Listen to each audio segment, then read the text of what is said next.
Okay, let's do a quick review of this Vantec USB 3.0 to 3.0 to 2.5 inch SATA drive for a solid state drive or a hard drive.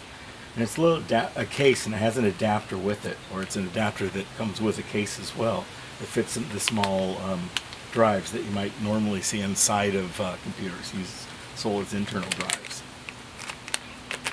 Nice, easy to open package. Inside's the device, and an installation guide that has some pictures and some words, just enough to make it actually work and make sense. Now the unit itself, this case is pretty cool. It snaps right open. They put this in here for storage, for shipping. And the unit, the thing opens at both ends. Now at this end, the adapter here, this is the adapter that fits the SATA drive. It's like this. It fits right in there and snaps in. You can use it just like this on different drives you might have from different places. Or you can put it in the case like so, and it's got a nice tight seal. And then you slide this guy right in here.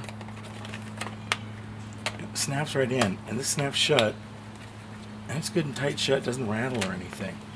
So this is pretty neat. Now I can use this for an external hard drive as is, or I could use it to plug in. If this drive were larger than the drive on my laptop, I could transfer the operating system from the smaller drive on the laptop over here, and then swap drives, and it'll work great. So this thing's pretty neat. I'm real happy with it, and I give it a thumbs up, 5 stars.